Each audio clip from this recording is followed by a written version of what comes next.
પરિવર્તન જરૂરી છે, કારણ કે કોંગ્રેસનો અનુભવ કરી લીધો, બીજેપીનો અનુભવ કરી લીધો, રોડ રસ્તામાં સુધારો કર્યો છે, લૂંટ વધી છે, ટોલ ટેક્સ વધ્યા છે. પેલા જે બીજેપી એટલે લાલકૃષ્ણ અડવાણી અને વાજપેયી વખતે જે હતી, હવે અત્યારે એવું રહ્યું નથી. હા, સીએમ સાહેબ મૃદુ છે, મક્કમ છે, બધું સાચું, પણ ઉપરથી જે કંઈ કે જેટલી સૂચના મળે એ પ્રમાણે એમને કરવાનું છે. એટલે કઠપુતલી જેવું છે. હિન્દુત્વના નામે, સનાતન ધર્મના નામે મત માગી અને જે સત્તા સામે આવ્યા છે એ આજે ગૌ હત્યા માટે કશું કરી રહ્યા નથી. ના, કરોડપતિ સુધી જાય અમે તો અત્યારે મોદી સાહેબ કહે છે કે કરોડપતિ થઈ ગયા અમારા ખેડૂતો. ના, નથી આ તો મોદી સાહેબ જૂઠું બોલે છે? જૂઠું બોલે છે. તો આ ભૂપેન્દ્રભાઈ ગપ્પુ મારે છે અહીંયાથી? ગપ્પુ જ મારે છે ને. 53 વર્ષનો થયો પણ સરકારનો એક પણ લાભ લીધો નહીં મેં. ધારાસભ્ય રમણભાઈ વાળા છે એમાં. ઓહો, એ તો અહીંયા અધ્યક્ષ રહી ચૂક્યા છે, બહુ મોટા નેતા છે. એ તો પણ કહેવાના જ છે ને બધા નેતા. તો તમે બોર્ડ નથી મારતા કે અમારા ધારાસભ્ય ખોવાયા છે, શોધી અપાવવાના ઇનામ આવું કંઈ કરતા નથી તમે? એટલી બધી જાગૃત નહીં ને અમારે. હા, સરકાર વેચી દે કરોડપતિ બનાવવા નહીં માંગતી, રોડપતિ બનાવવા માંગે છે બાપુ. એકચ્યુઅલીમાં કોની સભા લાગે છે અહીંયા? આ કેજરીવાલ સાહેબ છે ને, હા હા, બહુ એકદમ ગ્રેટ માણસ. એમ? ત્યાર ભૂપેન્દ્ર પટેલ બીજેપી અચ્છા, ભ્રષ્ટાચારી? એકદમ 100% ભ્રષ્ટાચારી. એમ ભલે નરેન્દ્ર તો આપણા પનોતા પુત્ર છે, આપણા ગુજરાતના પુત્ર, પનોતી પુત્ર કહેવામાં આવેલો, એટલે પૈસા વાળું માર્કેટ છે. પણ આ તો કહે છે કે બધી આવક ડબલ કરીએ છીએ, ગામડાઓને મજબૂત કરીએ છીએ, ગામડાઓ ખેડૂતોની અમારી સરકાર છે, એવી બધી વાતો કરે. ના સાહેબ, કશું નથી. ત્યાં બધું ત્યાં આવીને સ્થળ તપાસ કરે ત્યારે ખબર પડે ગામડાની પરિસ્થિતિ શું છે. આટલી મુશ્કેલી છે પણ તમે હસી રહ્યા છો, કેમ આવું હસી રહ્યા? એટલે આપણા કુદરત આપે છે અને જીવી રહ્યા છે.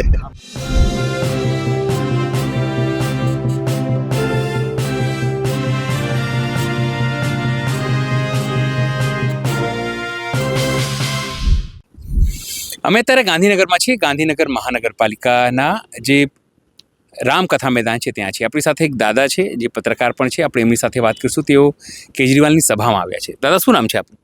મારું નામ હરિશંકર નંદલાલ જાની. હરિશંકરભાઈ, આજે તમે કેજરીવાલજીની સભામાં આવ્યા છો, અહીંયા શું વિચારીને આવ્યા છો? હવે પરિવર્તન જરૂરી છે, કારણ કે કોંગ્રેસનો અનુભવ કરી લીધો, બીજેપીનો અનુભવ કરી લીધો. હવે એમ લાગે કે કોઈક જનતાનું સારું કરે એવી કોઈ સરકાર આવે, એવું જનતા પણ ઈચ્છી રહી છે અને હું પણ ઈચ્છી રહ્યો છું. તમે તો પત્રકાર રહ્યા છો, તમે તો અહીંયા જોયું છે કોંગ્રેસનું શાસન, 30 વર્ષથી અહીંયા ભાજપનું શાસન છે, અને હજુ ભાજપનું શાસન પૂરું થશે કે નહીં કોઈની ખબર નહીં. શું લાગે છે ભાજપના શાસનમાં? તમે તો જોયું છે શું શું જે લોકો માટે થવું જોઈતું હતું, મોંઘવારીની વાત છે, ખેડૂતની વાત છે, એવું કંઈ થયું છે તમને લાગે છે? હા, રોડ રસ્તામાં સુધારો કર્યો છે, લૂંટ વધી છે, ટોલ ટેક્સ વધ્યા છે, લોકોની આવક જે છે એ થોડે અંશે વધી છે, પણ સામે મોંઘવારી એટલી બધી વધી ગઈ છે સાહેબ કે આમાં પીસાય છે ને એ મધ્યમ વર્ગ પીસાય છે સાહેબ. ગરીબ છે એ ફૂટપાથ ઉપર પડ્યા રહેશે, માગીને ખાશે. જે અમીરો છે, જેના વિદેશોમાં નાણાં છે, એને તો કોઈ ચિંતા છે નહીં. એટલે આ જે ખરેખર જનતાની જે ઓલી હોવી જોઈએ એ રહ્યું નથી. પેલા જે બીજેપી એટલે લાલકૃષ્ણ અડવાણી અને વાજપેયી વખતે જે હતી, હવે અત્યારે એવું રહ્યું નથી. અત્યારે શું છે કે જે ઉપરથી નક્કી થાય એ જ આવે ને એને જ બોલબાલા, ને એનો જો કોઈ વિરોધ કરે તો ગયો. અહીંયા ભૂપેન્દ્રભાઈ છે, ભૂપેન્દ્રભાઈ કહે છે હું મૃદુ અને મક્કમ છું, એવું બધું છે. ઘણા લોકો કહે છે કે જે તો ઉપરથી આવે એટલું જ એ કામ કરે છે. તમને શું લાગે છે સીએમને લઈને? હા, સીએમ સાહેબ મૃદુ છે, મક્કમ છે, બધું સાચું, પણ ઉપરથી જે કંઈ કે જેટલી સૂચના મળે એ પ્રમાણે એમને કરવાનું છે. એટલે કઠપુતલી જેવું છે. તમે જો કહીએ કે સાહેબ આ ભાજપની કામગીરી છેલ્લા વર્ષોમાં તમે સંતુષ્ટ છો, તમે થયા છો સંતુષ્ટ એમની કામગીરી છે? આરોગ્ય લઈને વાત કરીએ, અપરાધને લઈને વાત કરીએ, અહીંયા ડ્રગ્સ દારૂને લઈને વાત કરીએ, આ તમામ વસ્તુ લઈને તો લાગે છે આ લોકો કંટ્રોલ કરી શક્યા છે? બિલકુલ નહીં. ગૌ હત્યા જે છે, મારો મુદ્દો ગૌ હત્યાનો. હું જાતે બ્રાહ્મણ છું અને જે હિન્દુત્વના નામે, સનાતન ધર્મના નામે મત માગી અને જે સત્તા સામે આવ્યા છે એ આજે ગૌ હત્યા માટે કશું કરી રહ્યા નથી. આટલું બધું ગૌમાંસ પકડાય છે, આટલું બધું આ એમ કે છે કે દારૂબંધી, કેટલો દારૂ પકડાય, ડ્રગ્સ પકડાય, કેટલું બધું. અરે કાલે એક શિક્ષક, તમને સમાચાર જોયા હશે, એક શિક્ષક સ્કૂલની અંદર દારૂની બોટલ લઈને પહોંચી જાય. તો આ કેવું એમ? અને જે શિક્ષકને ભાવિ ઘડતર કરવાનું છે એ શિક્ષક જ જો ઢીચી અને બેભાન અવસ્થામાં હોય તો આ દેશનું ભવિષ્ય શું માની શકાય? ભગવાન બચાવે બસ. આપણી સાથે સાબરકાંઠાથી પણ જે લોકો આવ્યા છે અહીંયા ગાંધીનગર, એમની સાથે વાત કરું. શું નામ છે દાદા આપનું? શંકરભાઈ. શંકરભાઈ, ખેતી કરો છો? ખેતી કરો. કેટલા વીઘા જમીન છે? 2 વીઘા 3 વીઘા છે. નાના ખેડૂત છો હે ને? અને પશુપાલન કરો છો? પશુપાલન કેટલું ભેંસો છે? ભેંસો છે 1-2. અચ્છા.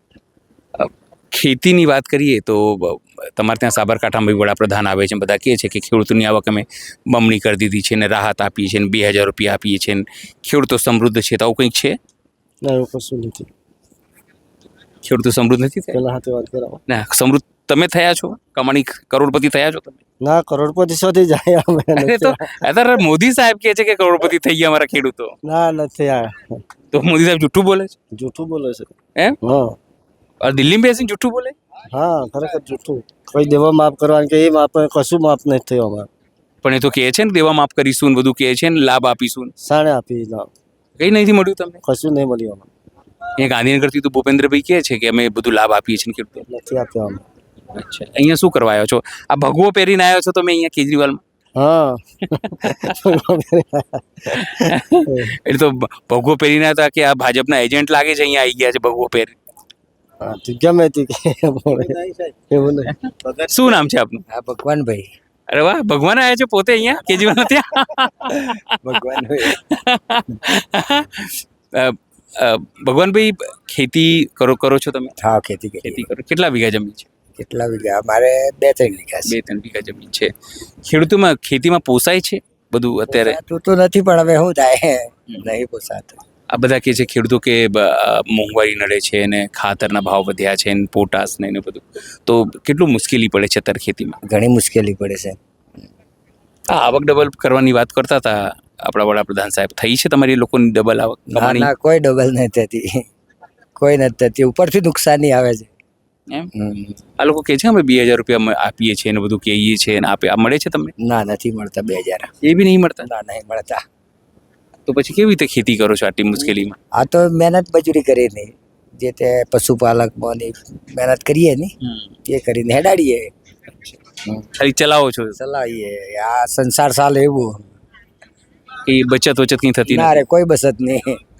કેટલા લોકો છે તમારા ઘરમાં? અમારા ઘરમાં તો લગભગ 4-5 જણા છે. તો ખેતીથી ચાલી જાય છે ઘર? તેથી ચાલે. હા, ચાલે. થોડું કરીને હેડે. અચ્છા, મજૂરીથી ચાલે છે? મજૂરીથી ચાલે.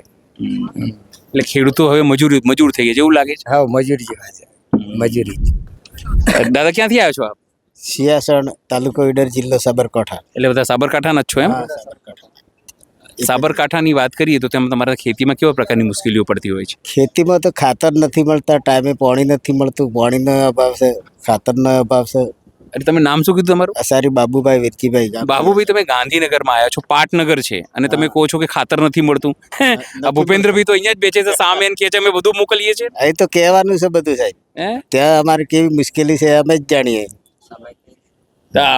ભૂપેન્દ્રભાઈ ગપ્પુ મારે છે અહીંયાથી? ગપ્પુ જ મારે છે ને.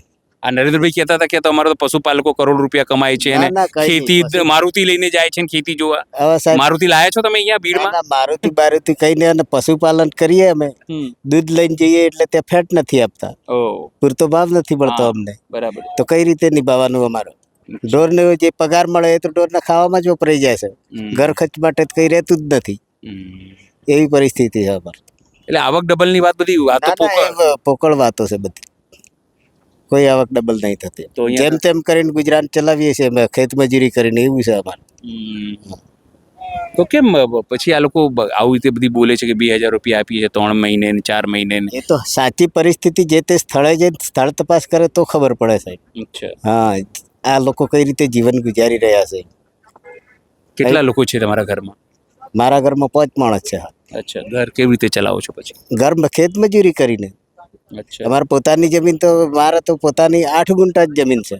હવે 2 ઘર કરું તો પૂરી થઈ જાય એવી છે. બાકીની તો ખેત મજૂરી બીજાના ખેતરમાં મજૂરી જઈએ તો જ અમારે પૂરું થાય એવું છે. એમને પૂરું થાય એવું નહીં અમારે. એ ખૂબ મુશ્કેલી છે અત્યારે. મુશ્કેલી છે. અને પછી મોંઘું સરકારના કોઈ પણ લાભ હોય એ પણ અમને એ લાભોથી પણ વંચિત છીએ અમે. આ 53 વર્ષનો થયો પણ સરકારનો એક પણ લાભ લીધો નહીં મેં. તમારે ત્યાં તો કોણ છે ધારાસભ્ય? ધારાસભ્ય રમણભાઈ વાળા છે અમારે. ઓહો, એ તો અહીંયા અધ્યક્ષ રહી ચૂક્યા છે, બહુ મોટા નેતા છે એ તો. એ તો પણ કહેવાના જ છે ને બધા નેતા. એટલે સાચી પરિસ્થિતિ રમણભાઈ મોટા નેતા નથી તમારે ત્યાંના? ત્યાં આવીને જોવે તો સાચી પરિસ્થિતિ શું છે અવગત થાય તો ખબર પડે ને. એટલે આવતા જ નથી. નહીં, કોઈ નહીં આવતા તે. ધારાસભ્ય નહીં પણ વોટ લેવા પૂરતા વર્ષના 5 વર્ષે એક વખત આવે, વોટ થી ચૂંટાઈને આવી જાય એટલે પછી ક્યાં રહેશે ને ક્યાં ને કોઈ જાણતું જ નથી. તો લોકોને ખબર જ નથી કે ધારાસભ્ય કોણ છે એવું. એ વોટ લેવા આવે એટલી ઘડી ખબર પડે બરાબર, કે આ ચૂંટણીમાં ઊભા રહ્યા છે. બાકી દેખાતા નથી. ના, બાકી તો કોઈ દિવસ દેખાતા તો તમે બોર્ડ નથી મારતા કે અમારા ધારાસભ્ય ખોવાયા છે, શોધી અપાવવાના ઇનામ આવું કંઈ કરતા નથી તમે? એટલી બધી જાગૃત નહીં ને અમારે. હા, એટલી બધી જાગૃત અને શિક્ષિત પણ ઓછા જ છે અમારે. કારણ કે શાળામાં જતા માણસો પણ શિક્ષકોને અભાવ છે. ત્યાં છોકરાઓ હરખી રીતે ભણી નહીં શકતા અમારે. અચ્છા, એટલે સ્કૂલો પણ નથી બરાબર. સ્કૂલો પણ બરાબર નથી ને જે છે એ જર્જરિત હાલતમાં છે. એવી પરિસ્થિતિ છે ને ત્યાં કોઈ પ્રશાસન કે કોઈ આઈને જોવાવાળું જ નથી અમારા એરિયામાં. એ પરિસ્થિતિ છે. આપણી સાથે બીજા પણ લોકો જે છે, શું નામ છે આપનું? પ્રવીણસિંહ જગતસિંહ રાઠોડ. રાઠોડ સાહેબ, ક્યાંથી આવ્યા છો આપ? હું વાસણાથી આવ્યો, દોલાવાડા વાસણા. અચ્છા, એટલે આ સાબરકાંઠાથી? નહીં, અહીંયા બાજુમાં જ છે ગામ. આજે ગાંધીનગરથી આવ્યા છો? બાજુથી 10 કિલોમીટર આ અંતર છે. ખેતી કરો છો આપ? હું ખેતી કરું છું. અચ્છા, કેટલી વીઘા જમીન છે? મારે બહુ વધારે છે, 5-6 વીઘા જમીન છે. એટલે 6 વીઘા જમીન એટલે કરોડપતિ થઈ ગયા તમે તો હવે. હા. ગાંધી તમારી જમીન વેચી દેશે સરકાર, આ તો એવું લાગે. સરકાર વેચી દેશે, કરોડપતિ બનાવવા નહીં માગતી, રોડપતિ બનાવવા માંગે છે બાપુ એકચ્યુઅલીમાં. એવું છે? હા. એ અત્યારે મફતના ભાવે લેવા બેઠી છે. ખાલી પૈસાનું એક જાતું બહારનું છે. બાકી નેચરલ જોવા જાઓ ને હકીકતમાં તો છેલ્લે આ છે ને વિકાસ નહીં, વિનાશ છે. ફર્સ્ટ વાત. તમારે ત્યાં કોણ ધારાસભ્ય કોણ લાગે તમારે? અત્યારે હમણાં છેલ્લે કોઈ ચૂંટાઈ ગયા, હું તો ઘેર હતો જો પણ હું રહું છું ઓલરેડી પાટડી વિરામગામ રહું છું. અચ્છા, અચ્છા. આ તો મારી બેબીની મેરેજ હતો એટલે હું ઘરે આવ્યો હતો. બરાબર. આ તો થોડા ફરતા ફરતા જોયું શું અહીંયા જોવા માટે આયા કે કોની સભા લાગે છે અહીંયા? આ કેજરીવાલ સાહેબની છે ને, બહુ એકદમ ગ્રેટ માણસ. એમ કોઈ ગમે તે કહેતું હોય, કોઈ એના ભ્રષ્ટાચારી કહેતું હોય, કોઈ બી કહેતું, બાકી એક નંબર વ્યક્તિ કેજરીવાલ સમથિંગ. આ બસ બરાબર છે. એટલે મતલબ જોરદાર છે તમારે, તે હીરો છે. બસ હીરો બસ. એટલે માની આમ ગમે તેને કર્યું, ગમે ત્યારે એના આ વ્યક્તિઓ જેલમાં ગાલ્યો, તે છતાં નિર્દોષ માણસ જાહેર થયો.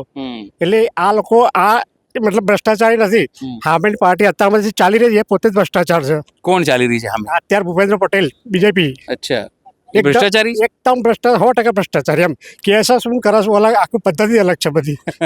સમજ્યા? મારે ખાલી એ જાણવું છે કે ભૂપેન્દ્રભાઈએ તમારું શું લઈ લીધું છે કે તમે ભ્રષ્ટાચારી? જો મારું કઈ બિચારા એ તો મૃદુ અને મક્કમ છે. એ તો વાત સાંભળો, એ ગમે તે તમે તમારી તો તમે સાચા, હું મારી તો સાચો. ના, એ તો બધા એવું કહે છે કે મૃદુ અને મક્કમ છે. નાના માણસ તમે મળો તો શું પરિસ્થિતિ, શું કન્ડિશન છે, એ સવારથી 7 કઈ રીતે પડે એ ભાઈને પૂછી જો. હું જૂઠું કહેતો હતો.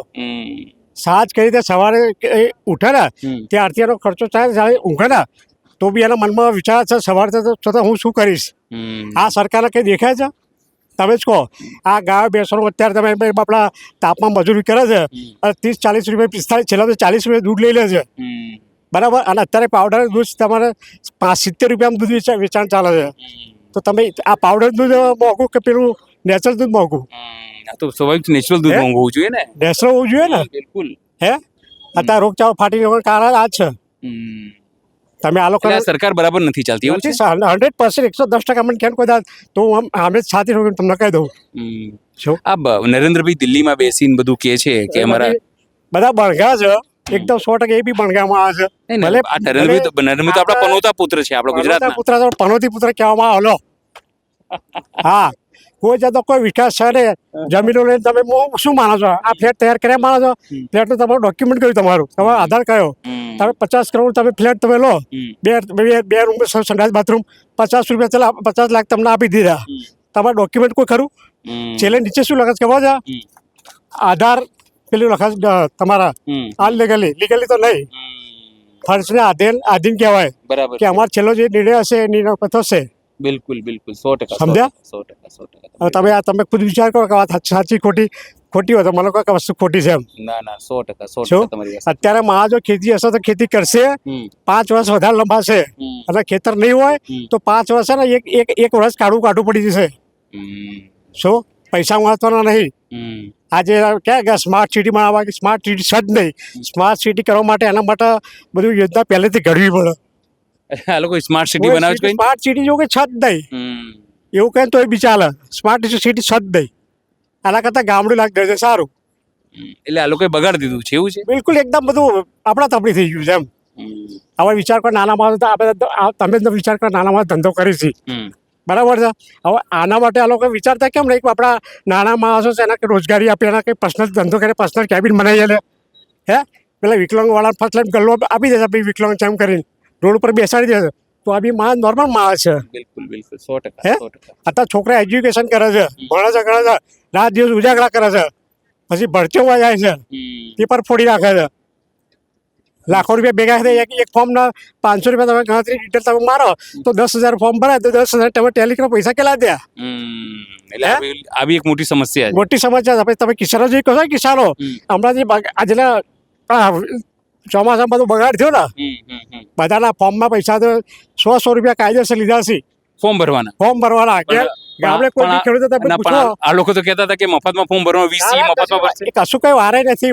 પ્રશ્ન વાત છે દરેક ખેડૂત આ બેઠા 100 રૂપિયા કાયદેસર બધા જ લીધા છે. હમ. સરકારે ખુદ એ લોકો ના પાડી હતી તે છતાં 100 રૂપિયા લેવામાં આવ્યા છે. 10 રૂપિયાનું ફોર્મ હતું તમને ખબર હશે. હમ. અને એ બી 10 રૂપિયા તમારે નહીં આપવાના સરકાર થ્રુ હતું. બરાબર તે છે. છતાં લોકો 100 રૂપિયા ઉઘરાયા છે. હું જુઠ્ઠું કહેતા બધા પછી જોવો. હમ. શું? બરાબર છે. હવે એ 10 કરોડ કહે છે બધા 10 કરોડ ખેડૂતો ગ્રાન્ટ ફાળવી. ખોટી વાત 10 કરોડ આપ્યા તો ખરા પણ હવે 100 કરોડ રૂપિયા ખેંચી લીધા એ કહેશે ખોટી વાત મને કહો. ના ના 100%. તમે મને કહો વાત સાચી એમ ખોટી. કોઈ બી અત્યારે કોઈ બી સ્ટુડન્ટ કોઈ બી પૂછી જુઓ કોલેજવાળા LLB BCom કરેલા ગ્રેજ્યુએટ અત્યારે નોર્મલ પક્ષામાં 15,000 નોકરી કરવા જાય છે. આ જ એમની ગ્રેજ્યુએટી, હમ. આ એનો લાભ કોઈ લાભ જ નથી સાહેબ. અને જે કહેશે ને કે હું સચિવાલય અંદર હું બહાર ભણવા માટે 50,000 રૂપિયા આપું છું, 50 લાખ રૂપિયા આપું છું એ એમના પર્સનલ માણસોને અંદર વેચાઈ જાય છે. અને જો કદાચ કહેતો તો હું કહી દઉં, રૂબરૂ કહી દઉં. મેં મારી કાનેમાં વસ્તુ સાંભળેલી છે. સચિવાલયમાં 5 વર્ષ જોબ મેં કરેલી છે સામાજિક ન્યાય અધિકારી વિભાગ. હમ. અને અંદરનો શું ભ્રષ્ટાચાર છે ને એ ક્યારે એક ભ્રષ્ટાચાર બહાર કાઢી નાખું. એક ફાઇલનો નિકાલ થતો નથી સાહેબ. 1 થી 14 બ્લોક કરાયેલા તમે પૈસા રાખો તો તમારી ફાઇલ નીકળે, તમારા પૈસા ના નીકળે તો તમારી ફાઇલ નીચે રહે. એટલે આ પૈસાવાળું માર્કેટ છે. બોલો હવે કે કેવું તમારે? એટલે ભૂપેન્દ્રભાઈ કે જો કોઈ ભ્રષ્ટાચાર નહીં થતો ને તમે કહો છો એ ભ્રષ્ટાચાર. તો બધા એવું જ કહેવાના બચાવ પક્ષમાં શું કે માણસ કોઈ પોતાની જાતને કોઈ પોતાના માના કોઈ ડાકણ કહે નહીં. નહીં, બરાબર છે. આમ બધા રાખે હું આમ છું હું આમ છું આમ છું. બાકી તમે 5 વર્ષ 5 દિવસ જોડે રહો તો શું હકીકત છે ખબર પડી જાય. ક્યાંથી આવ્યો છો નિયનામ સાહેબ આપ? સિયાસણ એટલે સાબરકાંઠાથી. સાબરકાંઠાથી ખેતી છે આપની? ખેતી એટલે કેટલા વીઘા જમીન છે? મારે 1.5 વીઘો છે. 1.5 વીઘા જમીન છે. શું લાગે છે ખેતીમાં પડતર છે મળે છે એમાંથી? કોઈ ખેતીમાં પડતલ જ જેવું છે બધું. ખેતીમાં શું મળે, ખર્ચો કરીએ તો ક્યાંક ખાવા જોગું નીકળે બસ એવું જ થાય. કોઈ ખેતીમાં બચત થતી નથી. એ બધા એવું કહે છે કે ગામડાઓ જે છે એ હવે ધીરે ધીરે ખેતીના જે પરિવાર છે એના છોકરાઓ ખેતી કરવા તૈયાર નથી, એવું છે કંઈ? ના ના ના ના ના મજૂરી કરવા લોકો તૈયાર છે અત્યારે હાલ, પણ મજૂરી ક્યાં છે? અચ્છા, મજૂરી પણ નથી. ના, આ લોકો એવું કહે છે કે મનરેગામાં બધું દિવસો વધાર્યા છે, મનરેગાનું નામ ગ્રામજી ને એવું બધું કંઈ મૂકી દીધું છે. નામ જ છે, કામ નથી. અચ્છા. કામ નથી. ચાલે નથી નહીં ચાલે નથી ચાલુ ને ના. કામ કંઈ મળતું નથી. ના, એટલે બેરોજગાર બધા ફરે છે આજકાલ. પણ આ તો કહે છે કે બધી આવક ડબલ કરીએ છીએ ને ગામડાઓને મજબૂત કરીએ છીએ ને ગામડાઓ ખેડૂતોની અમારી સરકાર છે ને એવું બધી વાતો કરે. ના ના ના ના સાહેબ, કશું નથી. ત્યાં બધું ત્યાં આવીને સ્થળ તપાસ કરે ત્યારે ખબર પડે ગામડાની પરિસ્થિતિ શું છે. એવું છે. બધા છોકરા ભણેલા ગણેલા ઘણા છે પણ શું કરે, પટેલને ત્યાં દાડિયે જવું પડે. 50 રૂપિયા રોજના 300 રૂપિયા આવે, એમાં તો 200 રૂપિયા તો ખર્ચો થાય રોજનો. GST વાળું ખાવાનું એટલે ખર્ચો તો 200 રૂપિયા સામો થાય. તો બચત ક્યાંથી થાય? એટલે ધીરે લોકો ગરીબ વધુ થઈ રહ્યા છે એવું છે કે વધતું નથી? ના, વધતું નથી ને લોકો દિવસે દિવસે ગરીબ થતા જાય છે. ગામડાઓની પરિસ્થિતિ બી ખરાબ થઈ ગઈ. ખરાબ પરિસ્થિતિ એટલે બહુ ભયંકર પરિસ્થિતિ. તમે બી અહીંયા સાબરકાંઠાથી જાય છો? સાબરકાંઠા ખેતી કરો છો આપ? મજૂરી કરું છું માર તો અચ્છા, મજૂરી કરો છો આપ. મારે એ સમજવું છે કે અત્યારે મજૂરીમાં શું પરિસ્થિતિ છે, મજૂરીની સ્થિતિ જો વાત કરીએ તો? મજૂરીમાં 300 રૂપિયા મજૂરી મળે રોજગાર. અચ્છા, એ 300 રૂપિયામાં ઘર ચાલી જાય છે? હા હો 300 રૂપિયા ના ચાલે તો ચલાવવું પડે ને. હા ના ચાલે તો ચલાવવું પડે. ઘરમાં કોણ કોણ છે તમારે? મારે 3 પરિવાર છીએ. અચ્છા, તો 300 રૂપિયામાં 3 પરિવાર ચાલી જાય છે? થોડું થોડું ના પાઈ લેવાનું, પછી ના ચાલે તો થોડું થોડું ખા. એક રોટલો હોય તો ફાળ ખાવાનું, એ રીતે. પણ આપણા વડાપ્રધાન તો એવું કહે છે કે આપણે લોકો સમૃદ્ધ થઈ રહ્યા છે અને તમે કહો છો કે આવક ઘટી રહી છે, ઘર ચલાવવું મુશ્કેલ પડી રહ્યું છે. હા તે મુશ્કેલ છે સાહેબ, મુશ્કેલ છે. ઘર આપીએ કરી 2,000 રૂપિયા કાગળિયા કરાવવા લઈ જાય ને પછી આપતા છે નથી. કોઈક દાખલા લેવા જઈએ તો 500 રૂપિયા લાવો, 1000 રૂપિયા લાવો. આ ગરીબ માણસ શું કરે? એટલે ઘર બનાવવા જ નથી તૈયાર થાય. ઘરે ના બને, શું થાય? એ તમારે ઘર બી નથી? ના, ખાલી અમજુમફળું કરેલું છે થોડું, એટલે પૈસા મજૂરી કરીને એમ આપી દેવાના. પછી અમારે ઘર ચલાવવું કે સાહેબને આલવા, લાભ કશું મળતો નથી. આટલી મુશ્કેલી છે પણ તમે હસી રહ્યા છો, કેમ આવું હસી રહ્યા? એટલે આપણા કુદરત આપે છે અને જીવી રહ્યા છે. કુદરત આપે છે ને આપણે જીવીએ છીએ. કોઈ ટેન્શન લેવા સરકારનું કોઈ એ નથી, કોઈ યોજનાનો લાભ નથી? ના, 1 રૂપિયાનો આજ સુધી લાભ મળે નથી. 1 રૂપિયાનો લાભ મળે નથી. બિલકુલ બિલકુલ. સ્વાભાવિક છે કે જે રીતે અહીંયા લોકો આવી રહ્યા છે, ખેડૂતો આવી રહ્યા છે, મજૂરો આવી રહ્યા છે અને તમામ એવા લોકો આવી રહ્યા છે જે સ્પષ્ટપણે માની રહ્યા છે કે ભાજપ સરકારની અંદર લોકોની સ્થિતિ ખરાબ થઈ છે, ખેડૂતોની સ્થિતિ ખરાબ થઈ છે, આવક ઘટી છે અને એટલા માટે જ તે આ કેજરીવાલની રેલીમાં આવીને પરિવર્તનની વાત કરી રહ્યા છે. સહયોગી સંદીપ સાથે અનિલ પટેલ, ગાંધીનગર.